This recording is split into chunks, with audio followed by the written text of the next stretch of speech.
Evening, guys. You're all very welcome to this information evening for St. Gerald's College in association with Planet Youth. I'm Shaun Burke, as many of you know, the principal of St. Gerald's. As again, you're very welcome. Joining us this evening is Emmet Major from Planet Youth here in the middle, and we have Helen Butler, who's a youth coach, and mentor for parents. So without further ado, I'm just going to hand it over to Emmet to kick off tonight's proceedings. Thanks very much for that, Shaun, and welcome everybody. I just yeah, I'm here just to talk a tiny little bit about Planet Youth. I've just sharing a quick presentation here on the screen, and that this will be followed by Shaun, and I think Helen's going to give us a bit at the end. But the plan is to get everybody in and out here pronto, kind of stick to about 45 minutes, so we won't be going on for too long. But yeah, you would have got a package home from the school, which would have had a letter and a copy of the parent guidelines, and then a bit of a sticker which has some kind of guidelines around bedtimes and screen time. So I wanted to talk a little bit about that. But before I do that, just a tiny bit about Planet Youth, right, and what the heck it's all about, right? So it's a new public health program that we're operating in Galway, Mayo and Roscommon, and will be since 2018, and we'll be doing so for another few years yet. It's essentially a program that's designed, it's called Primary Prevention. It's designed here in Ireland to look at the improving health and well-being for the long term for our juvenile population, for our school population. So kids in secondary school, but also kids in national school, right? So it's been promoted and sponsored, if you like, by a number of the agencies in the region. So you can just see just some of them here. These would be kind of the main partner agents, if you like. So our county councils, TUSLA, the HSE, our Child and Youth Services Committees, the ETB, also MSL ETB, and the Regional Drug Task Force. Right, so it's a heavily subsidised and funded program with a lot of interest. It was brought in, right, and based on this model called Planet Youth, which is developed at Reykjavik University, and has been running in Iceland for about 2 decades now. And they used it to essentially address or improve what were the highest substance use rates in teenagers in the world when they started. Back there, you can see 1998, and 20 years later, or thereabouts, right, they're down to the lowest substance use rates in the world, and have had that for some number of years now. They've brought the rates right down to the lowest, and have kept them there for since 2013. So, a really impressive program. We don't have anything like that in Ireland. Our situation here wouldn't be anything as promising as that. But here in Ireland, instead of just using it to target our underage substance use rates, very specifically, what we want to try and do is a much more holistic approach, and use it to improve the situation in our local data, if you like, which shows in these kind of main areas. These are the main things we're talking about here. So sleep, screen use, mental health, physical activity, and you can see at the bottom there, substance use, also alcohol and drugs. Essentially, this whole program, this whole model is driven by information and data, right? We use it to reduce the risk factors in the lives of young people, right? So what we're trying to do is take an evidence-based approach and apply it in these 4 areas. So what's going on for the kids at home, what they're doing in their local community, extracurricular. Now, this is outside of school. What are they doing in their spare time? The peer group they're in, and then how they're getting on in school as well is quite important. But we do quite well in that space in Ireland. Every 2 years, we do a very, very large scale, it's a huge undertaking. About 5,000 young people are involved in this every 2 years.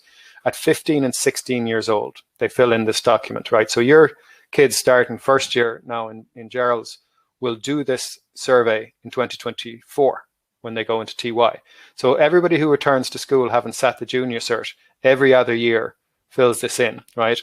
It's a very extensive document. It takes them about nearly an hour to fill in. You can see this is just some of the things that they scribble in and tick in. And we're trying to find out all about their lives because, as I say, we're interested in the risk and protective factors, and they tell us everything from sleep to mental health to how they're getting at home, what they're doing in their spare time, what they drink, if they drink, all sorts of stuff, right? Like I say, it takes them about an hour to do it.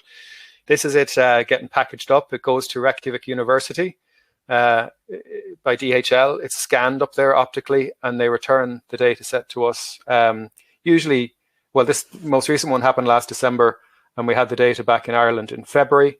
We then did some work on it. We published it then, sorry, going the wrong way, in our county reports. And those are up on the website if anybody wants to have a look. They're very extensive documents. They're 52-page documents. So they give a very thorough insight into life as a 15 and 16-year-old in Ireland. And then on top of that, we then produce the individual school reports for our schools in the region. So that begins to give them a bit of insight into how kids are getting on in that particular school. Right? And I know that Shaun has shared the Gerald's school report with you by email, so you might have found a chance to skip through that.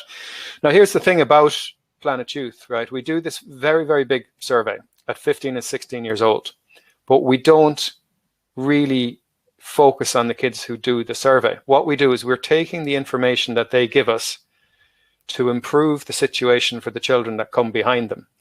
So it's really the 6, the 8, the 10, the 12-year-olds that we're interested in, right? And the ones that are really just starting out life in school, so that when they get to be 15 and 16, the situation has improved. So we're taking the story of each batch of, TYs, if you like, as they come through, and improving all the time. That's the theory. We change the environment the kids are growing up in and improve the health and well-being of the kids.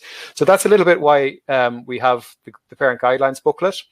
It's gone out. I'm going to fly through this really. There's a small bit about the data, the general data of the infographic, if you like, some of the findings. Family time, we talk about that. It is important that we communicate with our kids. Helen will probably talk a little bit about this in a minute. In Ireland, the people at Reykjavik University were at pains to point out we're extremely high. In fact, we're the highest internationally of the 37 countries that do this program now. We report the highest for spending time with our kids and caring and warmth. It's easy to get caring and warmth from my parents. So the kids tell us we're doing well, and it's just a matter of keeping that going, particularly as they get older in the school, as they get into their later teen years, right? Screen time, we're very high here. I want to come back to that in a minute. And again, bedtime, we're not great on sleep here, and I'm going to come back to that in a minute. Some of the other things that we include here is hobbies and sports, the importance of keeping them going in. Here's the thing, it doesn't actually have to be sport. Sport's great, it's good for mental health, but as long as a child is engaged in something they enjoy doing outside of school, so what they call an extracurricular activity outside of school, they tend to do well for all sorts of personal development reasons. It's good for them, but they don't show up in the substance use rates if they're kept busy. We don't see them in the substance use rates whatsoever. Right, so kids who are kept active. So that's the thing, and one of the things they invested very heavily in Iceland was in keeping improving opportunities for young people to do extracurricular, that's something we're planning and hoping to do here, which we'll keep you informed about as we go. Substance use here in Ireland, we're high. 20% drunk in the last month, 17% lifetime cannabis use. That's going up all the time here in Ireland, cannabis. 42% drunk in their lifetime. These are 15 and 16-year-olds. One thing we noticed in the data then was just around parental supply of alcohol. So the kids who are getting alcohol from parents, and there's quite a few. These are I regularly get alcohol from a parent, 18%, and I regularly get alcohol from a friend's parent, 10%. So they tend to be getting drunk a lot. Here, we can't seemingly introduce kids to alcohol responsibly as parents because that's a bit of a myth. Here in Ireland, the 20% drunk in the last month is actually 58%. So 58% of kids who are getting alcohol from parents were drunk in the last month. So it seems to be something we have to try and get better at. So Helen's going to talk about this a tiny bit, right? But this stuff is important. So I'll mention it. We might just mention it twice. This idea of networking with other parents, getting to know other parents, getting involved with the Parents Association, attending school events, having common boundaries and rules, sharing information. It's all really important, particularly when you've come into a bigger school, having been 8 years in national school. You won't know anybody before very long.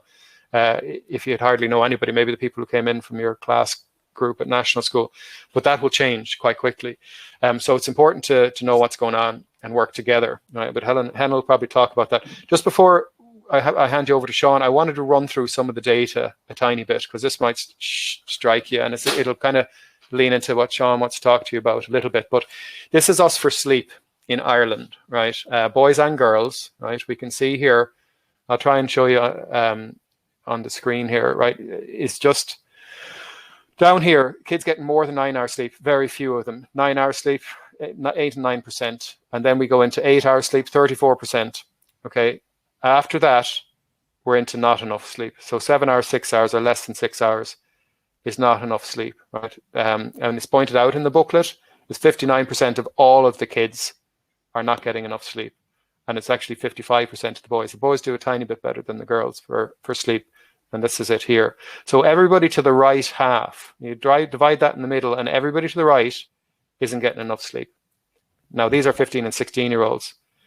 So it's a few years away yet, but that's the whole point. We're trying to give you a heads up about it tonight so that you can try and bring in some changes maybe around that. I just want to show you here, this is in the data set where we correlate sleep with mental health, right? So the kids, the two bars on the left, right, the 71 and 69%, these are the percentages of students that say their mental health is good or very good. Okay, so if you're getting 8 or 9 hours sleep, you're around 70% of them say my mental health is good or very good. Now, if we go into this 55%, this over half of kids who aren't getting enough sleep, we can begin to immediately see the ones that are saying 7 hours, only just over half of them say their mental health is good or very good, down to 37%. And then down here, which is still a hell of a lot of kids, by the way, only a quarter of them are now saying their mental health is good or very good. So you can see how dramatic the effect is of sleep for mental health. There's another way to look at it. Maybe this is the way, another kind of flip way of putting this, maybe with percentage of students that say their mental health is bad or very bad. Okay, it's a low number for the ones getting enough sleep, but it creeps up then and goes up rapidly for the less sleep that they get. Right, so sleep is critical for mental health. I'll also show you here just another correlation between sleep and finding schoolwork hard. Right, so these again over here on the left are the kids getting enough sleep. 13 and 14% of them say school's hard, often or always hard, right, schoolwork. Then we go 16, 23, 26. So again, the correlation is there. Naturally enough, if you're not getting your sleep, you're going to find school harder, schoolwork harder. School engagement, I just kind of one other quick one here around sleep, really, I wanted to show you. School engagement is being happy in school. It's not about school work or school, academic performance necessarily. It's being content in school, enjoying all school has to offer, right? And the kids there that are getting their 8 hours or more sleep, that's the 45% of kids, boys, right? 64% of them are saying, yeah, you know what, I have high school engagement. So they're enjoying and they're engaged and present in school, if you like. Now, the ones that are getting a bit less sleep, it drops to 45, and then down at the bottom end again, it's right down there at 23. So again, I just wanted to give you kind of some information about how crucial this whole area of sleep is. Phones, just quickly. This is sort of a cross tabulation of social media use. So kids are using a lot of phone time, which is, naturally is closely related to sleep. We can see here, 50%, this is our 8 or more hours sleep, okay? So the kids who are using a lot of screen time, they're down here as well. They've dropped down to 30%. And, sorry, skip the slide. Then this is anxiety and depression. So I almost never use social media. This is our kind of general number. This is boys and girls together, by the way. And we're up here for the kids who are regularly using a lot of social media. Similarly, for self-esteem, it has quite an impact on self-esteem as well. So I just want to give you a heads up around the screens, right? And here's the social media against schoolwork. So I almost never use social media. I find schoolwork hard, often, okay? Then up here and up here, right? So these are the gang that are using social media a lot down on the right. And again, how much more likely they are to find schoolwork. School is hard. So that's my piece. And I know that Shaun wants to talk to you a little bit about the screens and particularly the sleep, right? But we might come back to that as well. So I'm going to stop sharing this screen. I'm going to hand you back to Shaun.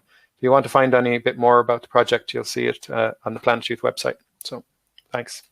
Thanks, Emmet. Really appreciate that. I know we're kind of flying through it this evening, folks. But I've shared the soft copy on Compass with you in your email, and we gave the hard copy of the packs there. We've also sent a link to the Planet Youth website in the email. So please, if you've got the opportunity to have a look, please do so. I'm just going to share my screen now if I can. This is a new platform for me here, so hopefully everything will work out okay. 1 second now. That's good, Shaun. We have it in. We're good. There you go. Yep. Perfect. So I'm just going to go through a little bit. I've spoken to you about this already with regards to the school and what it's about. So we're a Lassalian school. Our mission statement, the mission statement of a Lassalian Centre is to give a human and Christian education to the young with special concern for the disadvantaged. Okay, that's what we should be at the fulcrum of everything that we're doing, making sure that we're looking after everyone. That's the biggest thing St. Gerald's College should be doing. And if you feel your son is not being catered for or being looked after, let us know, because it's our job to do so. Just to give you an idea of our core values, I'm not going to go in depthly on all of them because I did previously in the open night. Care, integrity, respect, social justice, inclusivity in the school, quality education. I went around, you might know from your sons to the first years there recently. I wanted to get an idea of how the transition went between primary school and secondary school, and I asked them, and to be honest with you, it went really positively. It was great to hear. And I was just kind of saying that, probably just saying that because it's me and not anyone else. But I asked one group in particular, they were really giving me answers. And I said, is there anything that you've noticed about St. Gerald's? And one of the students said, respect. And I said, okay, go on, tell me a little bit more. He goes, everything in St. Gerald's is built on respect. Everyone respects each other. And that's one of the big things that I've noticed. And I said, that was phenomenal. And then another student said that, he said, St. Gerald's College is a community. I said, okay, what did you mean? He goes, I don't just feel that it's just us. I feel that we're part of something bigger, like being part of a bigger team. And to be honest with you, as principal, it was a great thing to hear that in a couple of weeks that this is the way they feel. So I think it's important that that's relayed back to you, the parents, that they're feeling that way. I spoke about this before, the fact of equality and equity, that if everyone is treated equal, there is some people, then again, I'll go back to our ethos of helping the disadvantaged. There is some people that need more help than others. And it's important that we all realize that, and we're all conscious of that and what we're doing. Like some kids may need extra time or extra help in the class, or may need to be taken out for a bit of a chat or something like that. That's all part of it. It's all part of growing up. I remember myself, I was okay at maths in school. I struggled terribly at French, so it's very much a horses for courses kind of a thing. And it's important that we recognize the equity aspect of the education there. How do we care for your son? So we had the first year induction day. It was only the first years. We've done the study skills in the first week. We've also done the Cat 4 testing. We're hoping to do it in June this year, but unfortunately we're unable to do so. We have a mentoring program. We stopped mentoring for your son with the 5th year students. Now that didn't run there for 1 week because the teacher was out, unfortunately. But we're hoping to make up for that in the next couple of weeks. And again, the feedback from the students was really positive with regards to the mentors, seeing a familiar face, an older familiar face in the corridor and stuff like that. Our pastoral care team is very, very strong. We meet weekly to discuss students' needs. Those involved principal, deputy, guidance counsellor, SEN coordinator, and anti-bullying coordinator. And you'll often see this in other teams. The pastoral care team is there. But I make it a rule of thumb that the principal and/or the deputy principal are at every meeting. We do not miss a meeting, and all the minutes and everything is shared between us, so we can all see exactly what's happening to the students in our school. And even I'll give you an example. The last day, not breaking confidentiality or anything. We had an email from a teacher with regards to, I think this lad isn't behaving as he was last year. Just it seems a little bit withdrawn. Would anyone have a chat with him? It comes down to that level of detail, and that's the way. And I always go back to the fact that care was the first thing on the list. We're doing our best to care for your son, to ensure that if they feel cared for and looked after, well, then everything is great. They learn in a much better environment. Because if they don't feel cared for, they don't feel safe, the shutters go down and they can't take in the information. Again, our core teams, we have the wellbeing, obviously what we're doing, anti-bullying coordinator, our year heads are there, we're a pastoral care team, we have an excellent guidance counsellor, we have our SENCO, special educational leads, we have our senior management team, all the AP1s. We brought back in the class tutors this year for first years, and we hope that'll be something that we'll be able to carry through. Why did we do that? Wanted to have more of a focal point with regards to if the first years in particular have a difficulty or a problem.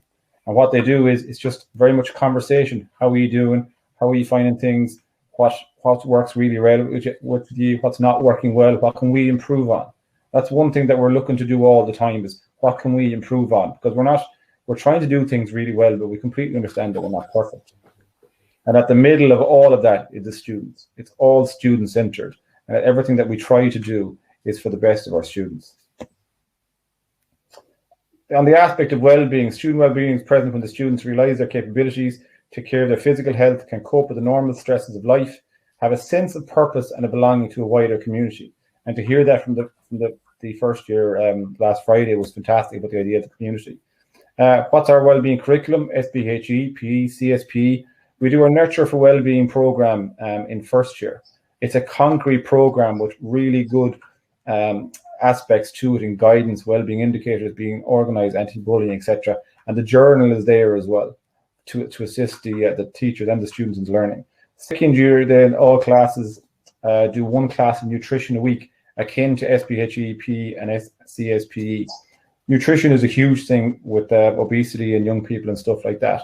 It's proven really, really popular, and hopefully when they come into second year next year, after a couple of months, they should be able to cook a few meals at home, so you'll be seeing the benefit of it also. So our Nurture for Wellbeing program is very, as I said, it's a concrete program all the lessons are laid out in a structured format, so the students know exactly what they're doing and know where they're going. And then at the end of the lesson, the traffic light indicator is red, I don't understand, orange, I need some support, green, I'm happy with that, understood the lesson very well, we can move on. Our nutrition is based from the guidance from the department, staying well, being healthy, analysing their own eating habits, research and report on the importance of macronutrients, recognise the contribution of micronutrients. And the big thing as well is the emphasis that we put on water. The fact that we have the water fonts, not in just one, but 2 locations on the school campus, to make sure that all students have access to just fresh, drinkable water. I know it's a small thing, but it's important that we're doing it all the time. And what I always say to the senior students is, you're setting the example for the younger students. So you'll often see the senior students walking around with their 2-litre bottles and stuff like that, and they really do set the tone for the younger students. That's just some of the pictures from our second year nutrition class last year. Why are we discussing well-being so much? Because schooling should be concerned with a broad conception of the well-being of a young person. Research and theory suggest that the academic component of education is only as important as emotional and mental health to general well-being, both in terms of SWB and broader understanding of happiness. Moreover, more emphasis on the academic and achievement has an ill-being effect for individuals and groups of young people. Research suggests that the interests of young people and their particular strengths and talents should be central to educational programs that aim at fostering well-being, and highlights that tightly prescribed curricula do not meet the well-being and educational needs of many students. And that's why we work so hard in the tasters, even in the first few weeks. We're not asking you to make a choice in your subjects from when the students are in primary school. We're giving them the 8 weeks to try everything out, to get to know themselves, get to know everyone else, know the subjects, and find out what they like. And I'm sure your sons have told you, and I said to them in the past, pick the subjects that you like. If they're following who they want or who they want to be friends with and stuff like that in the subject, it doesn't bode well for the couple of years ahead. Now, after a few weeks, if they're not really happy, we can look at moving them and stuff like that. But it's important that they pick something that they have an interest in. Our whole school evaluation from 2019 told us effective student support structures are in place which are underpinned by the central role of the pastoral care team, which meet weekly. A number of student support initiatives are taking place in the school, including an Amber Flag project, which promotes positive mental health. Students, through interviews and surveys, indicated very high levels of positivity about the level of care they receive and the nature of their relationship with other students and with teachers. I'm really proud of that. That's a badge of honour for the school and something I feel the whole school community should be proud of. So student voice, we have 50 mentors, we have peer-for-peer, we have student council representatives, we have a student voice committee, hopefully going to set up that up now in the next couple of weeks. How we communicate with parents, as you know, you should have all gotten this through the Compass app and the emails also, okay? Junior cycle options and the well-being is there again. So PE, nutrition, nurture program, CSP, and SPHE. For a fair selection, everybody has to take the same exam. Please climb that tree. It's very important that we recognize the strengths that all of our students have, hence our wide subject choice. But it's also important for you, for you, the parents, to understand that your son might be fantastic at some things. They're not going to be great at all things. I'm certainly not brilliant at everything. My wife will testify to that. But we're very cognizant of that, and the fact that it is trying to pick the people or trying to pick the subjects and stuff that people have an interest in. Because if they have an interest in, therefore they tend to enjoy it and do better at it. Again, the tasters that we do for the first 8 weeks give them a chance to taste all the subjects. The sports on offer in St. Gerald's. The sports are just getting back up and running this week. So no doubt your son has been informed about this. And please ask them to get involved in at least one thing if they can. In the sports, obviously, we've had great success in the past. We hope to do so in the future. And then the extracurricular, the chess and the debating, I know is up straight away. Huge interest from the first years in both of those, and it's great to see it. And again, we're lucky enough to have some success in the past. We have the videos there for the junior cycle explainer videos for anyone who wants to learn more about our choice subjects. They're all up online, and they're all up on YouTube, so you can find them all there to help you assist your son in the process. Now, coming back to tonight, Emmet has gone through a lot of the findings on with regards to sleep, and from myself and Mr. Askin, who went through all the information in the booklet, it's a massive piece of information, and for us as a school to have that data from our own students is just fantastic. What we're looking at is a sleep initiative that going forward from this week, primarily starting next Monday, even though school is closed next Monday, that for first year students, they'll hand up their phone to you or their phone turned off from 8 p.m. and then they're in bed and asleep hopefully by 9:30 p.m.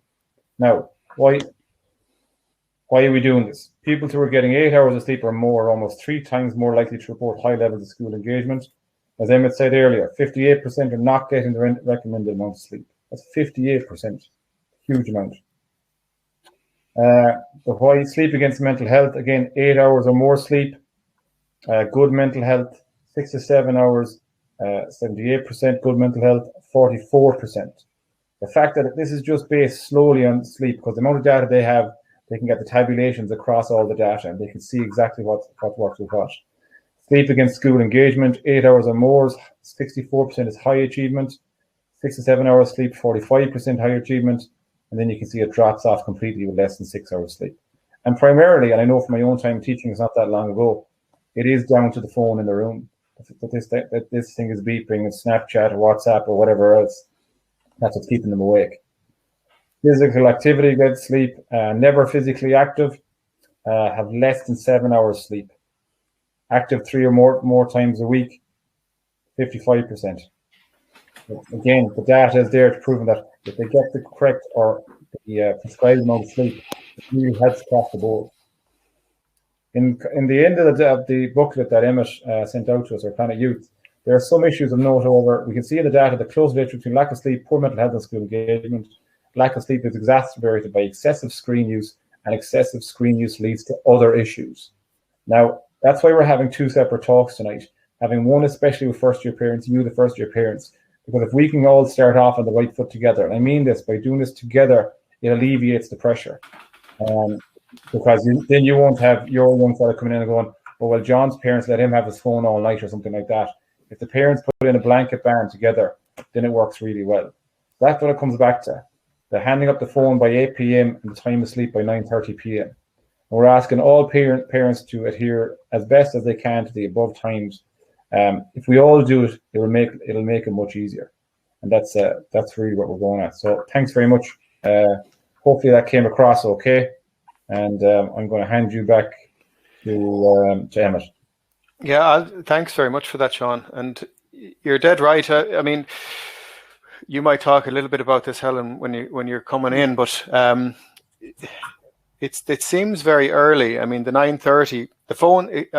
You're going to talk about it, I know, Helen, but it is critically important. And I know from having a 20-year-old and leaving cert in the house, once he got the phone, he was once one of the iPhone babies. He was kind of stuck to it, with this streaking. I don't know when Snapchat first came out and the streaking, and his mother swears it had a significant impact on his mental health, no question about it. And he's pretty much addicted to the phone a lot. It's very hard to see, but it's it's been a struggle for him. So it's really, really important. The 8 to 10 hours, right? That's what's recommended by the international literature, the World Health Organization. 8 to 10 hours is what's recommended for young people. It's what they need to thrive, and we can see it in the data in all sorts of ways, in literally all sorts of ways, for mental health, self-esteem, self-image, school engagement, school performance. Everything seems to be dependent on sleep. It's the most critical thing that we see in the data. It has the biggest moves. There's the biggest effects are all related to sleep, and they are intertwined. The screens and the sleep are intertwined. We know from our social media marketing, they say that the most effective time to market to young people is in the early hours of the morning. So if they have the phones in the bedroom, that's what keeps them up. This house party is the big one at the moment. They have the excuse, I need it to get my homework, I'll need it for my alarm, all of this stuff that you're going to get hit with. But the thing is, if you can bring in some kind of a rule around phone in the first term of first year, you have some hope to keep it going, right? And as Shaun was saying, collectively, as a set of parents, I know we have only 31. I'm looking at the screen. There's only 31 here tonight. There's 98 boys starting in the school, I think. So we need to get the word out on a bit of a wider basis. But if people work together in that way around the bedtime and around getting the phone handed up, and I know you might talk about this in a minute, Helen, it will have a significant impact on the kids as they're growing up in the school. It'll make life for them an awful lot easier, for you easier, and I think for the school easier. And I think we probably see it in the exam results in 6 years' time.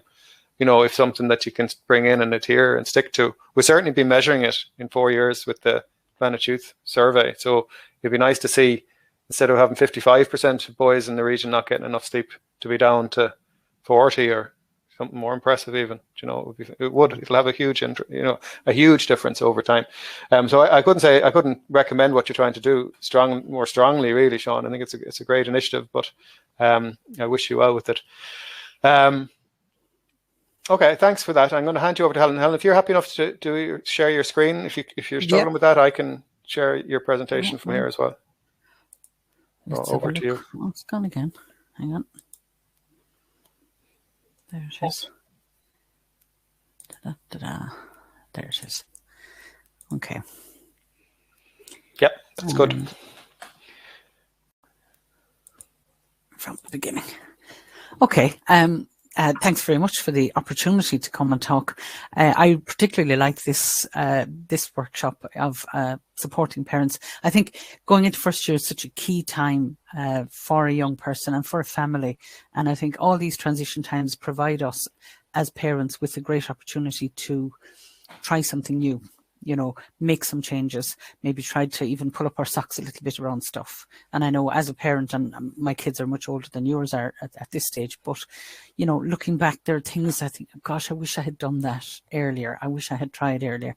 And you make an attempt with your eldest because you're full of great intentions, and then it slips a bit, and then you realize that maybe you aren't as good as you are, and then you make a supreme effort with your youngest. So if what we'd like to do here really is just give you some tips that you could maybe keep going as you're going along with every child. So one of the key things I think is that your child is going from primary school into secondary school and settling into secondary school life, but they're also at this particular stage of their life, they're entering adolescence. They're going from being this dependent child who is always looks back. If you say ask a small child a question, they'll always look back to mommy or daddy to check to see that they give the right answer or should they answer. To get them from there to the place where they're an independent young person who can think for themselves, who are able to manage themselves and look after themselves, and who can live independently someplace else, it's an incredible achievement if you can do it, but there's an awful lot of work that goes on here in the middle, during adolescence that we need to really focus on in order for that to happen. So bear in mind that that's also happening as well as life in secondary school, going through the years of studying and that. Now, when I'm talking to first years, generally speaking, I always ask them what are the things they like about school. They love the idea of new friends and new subjects, and they'll tell you things like, it's great to be doing proper science and proper PE and stuff like that. They love the canteens, the longer lunch breaks, the longer holidays, and having different teachers and being able to move around. And then we'll talk a little bit about what are they struggling with, or what are they finding irritating or hard. The extra homework, the longer day, the heavy bag, the getting lost, the crowds. And I think the biggest one of all for them is fitting in. It's an overwhelming thing for this age group is that they belong, that they don't stand out, they don't stick out really. And you'll see it with your child, that might have given you a hug, 6 months ago is now looking at you like you have COVID. Go away from me, don't be touching me, keep away from me. And it's got nothing to do with their relationship with you. They haven't fallen out with you, but it's that they must portray to their peers that they are independent of all of this. And they start that process. And I remember when my son was going to college, and on a Sunday night he'd be heading off to the bus, so I'd give him a hug when he's leaving. And one night I put out my arms and he stuck out his hand and shook hands with me. And I wasn't right for the week afterwards. But I realized what he was doing was saying, I'm not doing this. Now we get hugs, but they're much more grown-up, manly hugs than that. But again, allowing them the space to do that. So in terms of supporting them, there are practical things that you can do to help your child manage this particular time and manage the settling in and get the good practices going. And then there are emotional supports that you can offer as well. So I'll have a look at those. But just to say, the earlier you start with these things, the earlier they become the norm. And I'll just give you an example, and it ties into something that Emmet was saying. When our son, who's the eldest, got his first phone, now it's a good while ago, but he got his first phone, and it was on condition that at 9 o'clock every night it was turned off and on the mantelpiece. And he had to be reminded every single night to do this. Now, for us, we promised that when he was in bed, we were not going to take his phone and look through it and do stuff like that. If I wanted to see his phone, I'd do it in front of him. I still had the right to look, but I would always do it in front of him. But 9 o'clock. But when we came to our third child, that was actually common practice. The phone was automatically turned off and left on the mantelpiece. There was nobody reminding. In the same way that when they're little, you're telling them to say please and thank you. You're not saying say please and thank you to your 16, 17-year-old. They've learned this. It's become common practice. So the earlier you can get whatever practical adjustments in place, like the sleep, like the phones, and lots of other things too, the more it becomes the norm and the less work has to go into making these things to happen. And then we'll have a chat as well about the emotional support. So just having a look at practical support tips, helping your child at this time of the year now to develop good systems. So systems may be around study. So it could be, have they a place they can study? You can't study in secondary school. You cannot do it at the kitchen table or in the living room when the telly is on and people are moving in and out. So have they a place? They don't need an office and a swivel chair and all this stuff. Just have they a nice table at the end of their bed. They can spread their books out in their bed, put a notice board up on the wall in front of them that they can pin things on. Make sure they have a good light, because generally speaking, when you're sitting at a desk in your bedroom, the main light is behind you, so you could be in shadow. You know, have a bookshelf, make sure they have a clock, things like that. Pin their timetable up on the wall for them, things like that will help them get into the zone. When they're finished their study in the evening, then pack their bag for the morning and then leave it ready to go. And just get into that habit. There's no running around the house going, where's my dictionary, where's my pencil case, where's my locker key? Because everything's been packed away from the night before. Their jacket's left with it. They just put in their lunch and they're ready to go. So in the event that somebody sleeps it out completely, everything's ready. They just have to get dressed, grab a slice of toast and go. Now, hopefully they'll be up in time to eat proper breakfast and things like that. But getting those kind of good systems. For self-management, you know, helping them to get themselves up in the morning. You know, you do need to go in and call them, and every child is different. Some people have to be encouraged into the world. Some people can be dragged out really quickly. So knowing your child and which works best, you know, is a good thing. But encouraging them to use, maybe, you know, we're talking about their phones, but the phones are really useful too. The calendars, the alarms, to put alarms on their phone, to use, you know, not so much now for getting up in the morning. I would say to them, because loads of first years would say to me, oh, I need my phone for my alarm. And I'd say, guess what? Before phones were invented, we all had alarm clocks. You know, you buy an alarm clock for very, very little money. You know, show them how to set it and let them use that in the mornings instead of their phones. But managing their equipment, managing their gear, if it's PE, things like that they get their PE stuff together. Don't do it for them. Now, you might in the beginning encourage them and help them and support them, but don't do it for them as a rule, because they're going to get to a place where they're going to live somewhere else. And I've been working with young people for many years, and I'll often hear the stories of ones who have sort of left home and gone off someplace else, and you hear back about what happened with the people that they live with. And between people who can't cook and people who start getting dressed and leaving their jeans on the kitchen table, and the horror stories are unbelievable. So if you can teach your child how to do these things, how to manage themselves, is really, really important. And any kind of organization like that makes life so much less stressful. And then when they're not stressed, they're happier. And when you're happier, I mean, it applies to all of us. When we're happier, we can learn more, we engage with people better, and we participate better. So another practical thing you can do is make a few copies of their timetable and get familiar with it. Have a read of it. Get them to explain it to you. You know, pin one up on the fridge or in the kitchen where you're all kind of looking at it unknown to yourselves. And it's one of the ways of learning things, is sticking them up on the wall. Make sure they've got one on the wall of their bedroom where they're studying or wherever they're studying, so that it's easy for them to check things with. Maybe put a small little one for the inside of their locker door if they have lockers, so that they can quickly check what do I need next. You know, I remember a student saying, I did a little one for my shirt pocket so I could check without having to pull out my journal.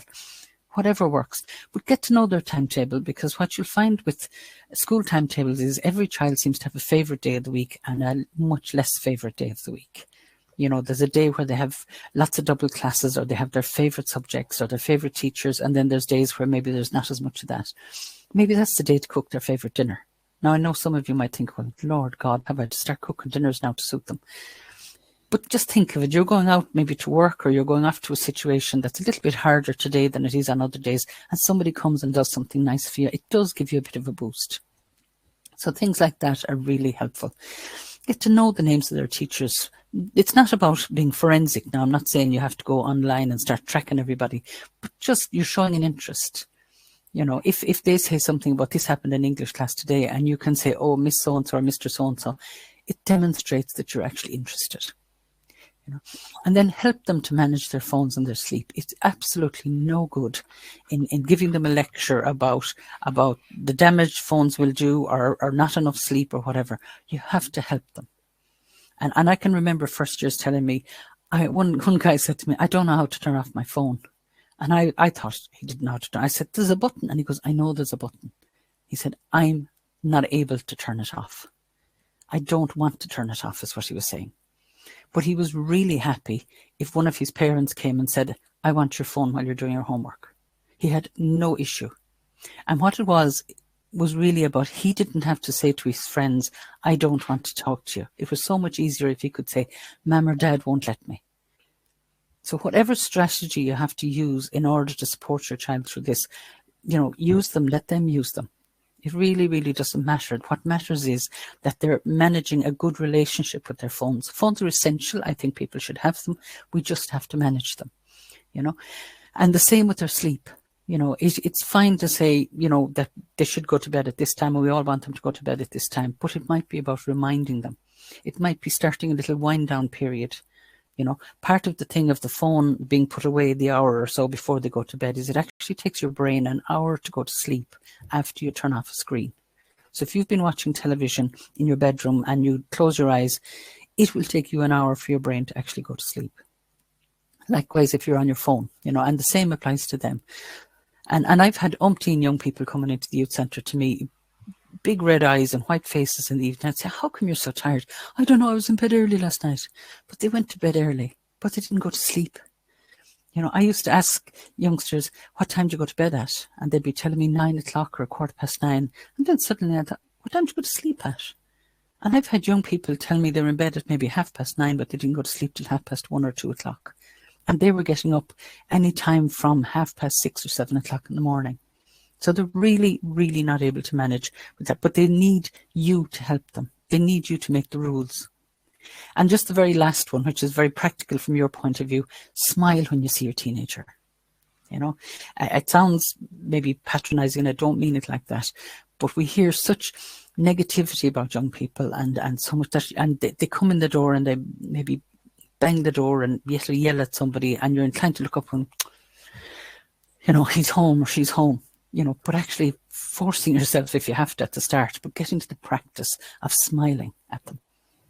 And you know yourself, if you meet somebody and they smile at you, you automatically feel better. So you're kind of giving them that little bit of a boost, which does have benefits throughout the evening. So they're the kind of practical things that you can be doing. In terms of emotional supports, so I'm going to go back to the smile when you see them again, because that actually, you know, for a young person who's gone through the whole day of school, particularly first year, there's, in addition to the subjects that they have to learn and the homework they have to write down and the things they have to do in class, they've got to get from classroom A to classroom B all through the day. They've got to adjust their thinking, this type of teacher, that teacher, this teacher, that teacher. You know, which one is this? How do I remember this one? How do I remember getting from here to there to someplace else? Who am I sitting beside in this class? Oh, I don't really like him or her. Well, him in your case, but, you know, all that's going on. Plus there may be stuff going on in family life, or they may have self-esteem issues. They may be shy. They may be concerned about their appearance. They've got all this baggage going around all day. So when they come in the evening, it's really reasonable to expect that they're going to just kind of go, bleh, and they'll be cranky and they'll be cross. So give them a bit of space. You know, just know that they have to kind of, I hate the word, but decompress, you know. Just give them that space to relax a little bit after school. A glass of juice and a couple of biscuits and a bit of smile, and just leave them in peace, you know. And then later start chatting and show interest in what they're doing, and don't accept the, did you have a good day? Yeah. No. You know, don't accept those kind of answers. Ask questions where they're going to have, what did you do today that you enjoyed? You know, how did such and such class go? Don't give them the out of saying yeah or no, you know, to questions. You know, talking and listening, it's hugely important. And it's lovely, I think, to see, you know, in the statistics that Emmet was showing us there about, you know, family engagement and access to parents, and parental interest is at such a high level in Ireland. So keep doing what you're doing, as I'd say, you know, talking to them and listening to them. You know, I'm a great believer in taking every opportunity in being with your child as a teenager, you know. So if they're looking for a lift someplace, and it might be the last thing you want to do, you could be so tired and so fed up of it all. And, you know, could I get a lift to football, or could I get a lift to, if you can, do it, but do it with a smile. You know, if you're going to be saying, I'll do it, I'm sick of this, is there no one else that can bring you, you may as well not do it, because it just weighs down on top of them. But do it and get into the car and say nothing. Just get into the car, grab the steering wheel, put on your safety belt and drive and say nothing. And when you have got a bunch of them in the car, you'll hear everything, absolutely everything. But the moment you open your mouth, they'll all shut up. So just stay really quiet. And if you hear something that you think you need to talk to your child about, then do it later by themselves. Don't do it in front of their friends, you know. But always chatting to them and listening to them. Praise them. You know, because there's nobody as hard on a teenager as themselves. Why am I as good as this one? Why am I as tall as that one? Why don't I play sport as well as this one? Why am I as good looking as that one? All this kind of stuff is going through their head. So recognizing, noticing your son was kind to his younger brother, noticing that he put the dishes in the dishwasher instead of leaving them on the table. You know, small things, because it's incremental. The little bit of good feeling that comes with the little bit of praise just brings them up a little bit, and another little bit, and another little bit. And even to let them know that you understand that it isn't always easy, you know, and that it's okay to be in bad form. And I've come home from work when my kids were younger, and I go, lads, I'm telling you now, there's a line, cross it at your peril, you know, because whatever kind of a day I had just meant I just needed a little bit of time, you know. I've also come home from on occasion and got one look that went, I'll make tea. You know, so letting them know that you understand that, you know, the day isn't always easy and that they are tired. And I think those kind of emotional things, what you're saying is you're making a connection with your child, and you're saying, I'm here to support you and to be here for you. And I will give out to you, and I will give you a little bit of a nudge to shove you in a different direction, but I'm always here. And that's really important. Developing trust with your child. You know, I mean, your small child will probably tell you everything. You know, but as they get older, they realize that there are things that maybe it's not in their best interest for mum or dad to know.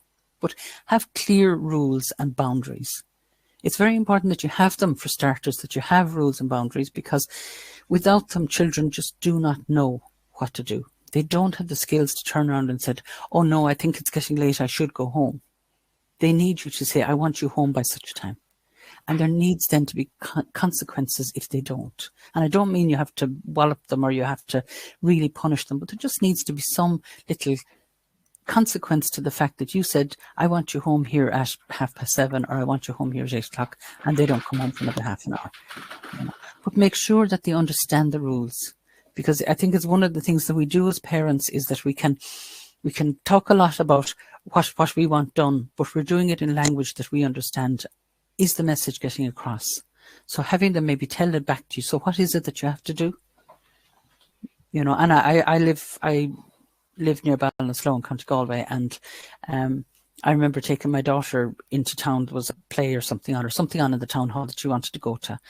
And I said to her, I will pick you up outside the town hall at 10:30. You are not to go downtown, because, you know, town's late at night. You don't want school kids and that kind of thing. And I get to the town hall, and there's places in darkness. There's a sinner around, and I'm driving up and down the town, and of course the phone isn't being answered and whatnot. And then eventually she turns up, and they had all just gone to Supermax. It was all really innocent. They'd gone down to Supermax. There was probably 5 of them around, one bag of chips, having a chat. I can understand how it would all happen, but we had to have a serious conversation about trust. We had an agreement, and you broke it. So therefore I can't depend that the next time we have an agreement that you're going to keep it. You know, and learn it like that. You could have texted me and said, could we go to Supermax, and could you pick me up at 11:15? And we could have agreed that. But instead of that, you broke the agreement. So, you know, understanding what the rules are, what the boundaries and what the consequences are is really, really important. always listening to all sides. Just because you're really angry about something or because you're really worried about something, you know, you're so delighted that they're alive, you nearly killed them, you know, for whatever it is that they did. But listening to all sides of it, you know, compromising where you need to. Well, you know, I want you home here at 9 o'clock. Oh, yeah, but you see, the program's not over till 9 o'clock. And if I leave straight away, I won't get home till 10 past. Okay, 9:15. How's that? You're not giving in. You're just compromising. And the goal is success. You know, work out some safety strategies with them. What would you do if you found yourself in a situation that you weren't comfortable with? I used to tell my kids, blame me. You know, and I mean, I remember one of my daughters said, you know, did you ever see my mother when she's angry? You know, I don't care if they come home safely. And I remember another parent one night saying she had to deal with her son, that if she ever dropped him into town with his friends and they ended up maybe in a situation where there was a suggestion that they do something that he wasn't comfortable with, but he wasn't able to say no, that he would just text the word ma'am. And then she would ring him and she'd do a whole, oh, listen, John, I'm really sorry now, but, you know, Granny's after ringing. I'm going to have to collect her, so I'm going to have to pick you up early. And then he could do the whole, oh, for God's sake, and I'm with my friends, you know, and whatever. But she said anytime she picked him up, there was always a couple more there. Go, oh, sure, while you're going, I might as well get a lift as well. You know, just offering a safety strategy, you know, around that. And when they do make mistakes, and it's not if they make mistakes, it's when they make mistakes, because they will make mistakes. Because remember, teenagers are just apprentice adults, you know, and I can't see any of you guys that are there watching this webinar, but, you know, if I was to say, put up your hands, anybody who's never made a mistake, I don't know that anybody would really put up their hands. So reassuring them that if they've made a mistake, do they know what went wrong? Do they know what to do in the future? Do they hurt anybody? Do they need to fix or apologize or anything like that? But again, and what you're showing is, I am here beside you to support you. Really, really important for them. Just in terms of other things that you can do, educate yourself. You know, try to understand youth culture. You know, whether it's music or fashion. I find myself turning into my father more so than my mother. I was watching the Queen movie the other night, and I just remember my father getting up at some stage and turning off the television and going, that fella, turn off that joke, you know. And I find sometimes I have to just put my hand over my mouth to stop myself from saying things like that, you know. But understanding what's culture at the moment, the fashion, the music, etc., and being able to talk about it. You know, educate yourself on social media. What are young people doing online? You don't have to know how to use everything, but you certainly should, you know, at least have some understanding of it. Keep in touch with the school. If there's a problem, if you've got something going on in the family at home and it's going to have an impact on your child, then go talk to the school about it. Let them know. You don't have to give all the detail. Just say, look, there's a bit of bother at the minute. We're just working through something and he needs a little bit of extra support. And I've been in pre-COVID times in school staff rooms, you know, where the principals come in and just said, just kind of your attention, just for anybody who's teaching so-and-so, you know, just to be aware that there's a lot going on there at the moment. No more information, because it's not necessary, you know. Join the Parents Association. You don't have to become the chairperson or the secretary, but keeping in touch, you know, and being aware of what's happening and the changes that are going on, because there's a lot of changes in education at the moment. And then that last point, and I'm speaking now as a parent, you have no greater support than other parents. So once your son gets settled in and he's got, you know, a network of friends, go find out who those parents are. Now, again, you don't have to be outside their house looking in the window. But, you know, if you end up at a school event or in the car park, go over and talk to somebody, introduce yourself, shake hands, swap phone numbers. Because what will happen is you'll be told of, oh, such a thing is on and everybody's going. You know, a very quick text to a few other parents will establish whether everybody's going or not. And you might get back I'm not really keen on them doing, but I don't want to be the only parent who says no. So therefore, if a few of you say no, it makes it so much easier. So networking is really, really important.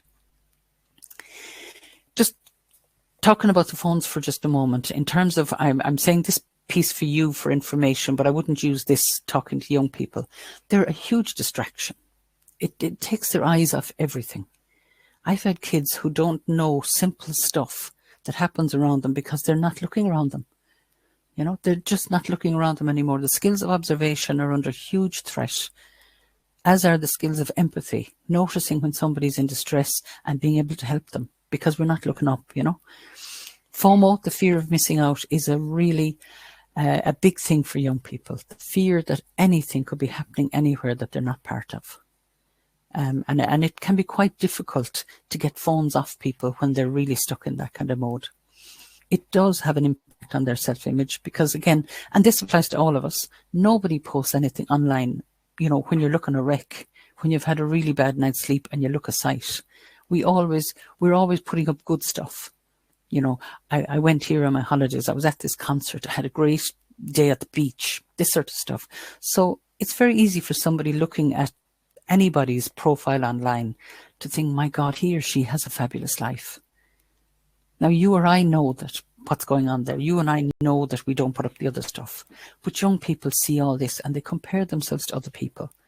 And they're going, he's got all this going for him and he's got this and I haven't any of this. And they don't realize that that young person is just like them. So it does have a huge impact on their self-image. And it has a dramatic impact on their sleep. So like I said, first of all, it takes an hour for your brain to go to sleep after you turn off your screen. So your child's gone to bed, we'll just say at 9 o'clock, and they brought their phone with them and they're turning it off at 10 o'clock. So now their brain is not going to go to sleep until 11 o'clock. When you go to sleep, you go into, slowly into really deep sleep. And then as the night goes on, you go up and down like that. But it's only that very bottom bit, that really deep sleep, that your muscles repair, that the knowledge and information that you got all during the day that's in the front of your brain actually moves to the back of your brain. That's where, you recover. This is where your body rests, all of that. So if you don't get that level of sleep, you don't get that rest and that repair time. So this is where, when I have this young person who comes in with the white face and the red eyes and they're saying to me, well, I was in bed early last night, but the phone has been beeping all through the night. They're constantly being woken out of the deep sleep and then they have to go back down again and they're just down again when it goes again and they're up again. So their whole night can go without ever getting that deep sleep, and it does have a huge impact on how they behave and how they feel and how they view things. When they were little, you'd often hear, a toddler crying and you'll hear a parent saying, oh, he's overtired. We all get overtired at times and we know how we are when we get overtired. I can recall when one of my kids was in primary school practicing spellings and it came late into the evening and she could not spell this, whatever the word was. She just could. And I said, you know what? Well, we just leave it for tonight and go to bed. And I'll call you earlier in the morning and we'll go back at it in the morning. And I called her in the morning and she opened her eyes and straight away I said, spell such a thing. And she spelt it just like that.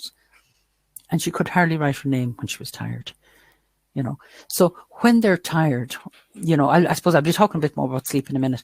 And then the risk, in terms of the phone and the internet, the risks of unacceptable behavior and of having unacceptable material. Some of the photographs that young people can be encouraged to take are now breaking the law. And the information that I have from doing child protection training is that the Gardaí will be prosecuting people for some of this. So it's very, very important. There's an organisation called Webwise, and their website is webwise.ie, and it's a government-funded organisation all about internet safety in Ireland, and it's really, really good. So have a look at that. Just to talk about the poor sleep, whatever the reason for the poor sleep, phones are just one of it. More of it is not going to bed on time, not able to concentrate. If you can't concentrate, you can't absorb. You're struggling with your schoolwork. They're falling behind, and you're not expecting this because they were doing well prior to this. Really poor decision making. They're just not able to make decisions. They're not able to think things through, and they will find themselves getting into difficulties. They can be overly emotional in terms of really overreacting to something, crying, getting angry, whatever it is, bad form. And all that then leads to self-doubt. Why do I feel like this? Why does nobody else feel like this? Look at the social media. Everybody else is perfect. I'm not perfect. And it starts, and this is where the poor mental health comes to, for both sleep and the internet. So I think the notion of parents agreeing that their children will go to bed at a certain time and put away the phone at a certain time. If they were just the two things that you really tried hard to do this September going forward, another phrase I hate, but going forward, they would be just incredible things to do, and then start to maybe go back to younger kids and start to try to bring that into place so that by the time they come to first year, it's actually common practice, When you are talking to your child about the phone and the whether it's the study or the phone or the sleep or whatever it is, always emphasize the benefits of doing things better. If I'm talking to first years, I'll always talk, especially boys, because a lot of them can be quite small in first year and they grow like mad later. But, this is where your bones grow. This is where your muscles grow. If you don't get the sleep, you won't get, and suddenly they're, I need to be going to bed early. So emphasizing the benefits of doing things differently and give them practical help. So reminding them that it's bedtime, reminding them it's time to turn off the thing, making sure that their bedroom is warm enough or cool enough, making sure that they can turn off their light, that they have their alarm clock. It can be things like, maybe they need, if it was a particularly active day, maybe they need to go and have a shower and, before they go to bed, just to calm themselves down a bit. A soundtrack. There's lots of Spotify playlist things that they can play that'll help calm them down, things like that. So there's loads of practical help that you can give them as you're going along. And that's everything from me. I just wanted to say that you're embarking on a really, really exciting time with your child, and you can actually walk the journey of adolescence with your child. There will be battles. We bought a dog for our son when he was 16 because we felt somebody should love him unconditionally, because it was really hard to do it, at the time. But you'll have lovely, lovely times with them as well as you're doing that, but being conscious about what it is that you're doing. So that's everything now. If I can just find the mouse to stop sharing. Thanks for that, Helen. Much appreciated. Not at all. Sage advice. Is that saying the same thing twice? But good tips. There we go. Yeah. Okay. I don't have a lot more to add, Shaun. I'll leave you things to you to wrap it up. I just want to say thanks. Thanks to both Emmet and Helen for their input tonight. I think, Emmet, if I'm right, we're the first school that's done this. It's quite, you're absolutely right. And I think there will be, I know there will be a lot of interest, because this is something we try and do in a lot of the schools in September, October on the return to school. Usually with the first survey, it was the parents' booklet and the important, but you're the first school to really lean into the sleep. And it's really only come to our attention with this survey quite how critical it is to them, this idea that they're getting enough sleep. But absolutely, the first school that's trying to really bring in some kind of a broad agreement around what sort of times people should be going to bed and getting the phones out of mitts, before bed. And if you could just get on top of that as a whole set, as a school, I think it would pay dividends. But I'm almost sure there'll be other schools that will follow in your footsteps. Yeah, I suppose. And it's just the fact that in reading the information, it's the one thing that really jumped off the page. It was kind of like the correlation, or what we said there in the chat, the causation of one leading the other. But if we can get the sleep right and we do it together collectively as a school, we're talking to just first year parents this evening. We're talking to all the other parents tomorrow evening. And on Thursday and Friday, I'm going to be sending more information to the parents, letting them know that I was thinking about it today, the brainchild coming up with great slogans and everything else. But the simple thing is just our tagline is going to be sleep better. It's as simple as that. That if we can get the students to sleep better for the most part, okay, there's going to be instances where it doesn't work out perfectly. No one's perfect. But if we can do that for the most part, and if we can start, these parents now can start with the first years, that it'll really set a precedent for the years coming, or the years henceforth, should I say. Just a question there from Jacqueline O'Malley. What time do you think first year children should be in bed on weekends? Helen, Jackie? Well, I think, that saying, all things in moderation, including moderation. Exactly. Exactly. Where I fly the flag for teenagers is that at weekends, I think they should be allowed to sleep in. I think teenagers need the morning sleep. So let them stay up. I wouldn't be up till 12, 1 o'clock at night for first years, but let them sleep in the morning as well, I think is really important. Giving them a chance to recharge the batteries. Yeah, very much so. Emmet, would you like to come in there? Just to say, really like that. If they want to stay up a bit later, make sure that they get the lie-in with it, But in the data, it's oddly enough, the World Health Organization say 8 to 10 hours, and the younger they are, the more the sleep they need. But in the data, when they're 15 and 16, it's very clear that, the way that the line goes is completely linear. 6 hours, 7 hours, 8 hours, 9 hours, and then actually it begins to dip the other way.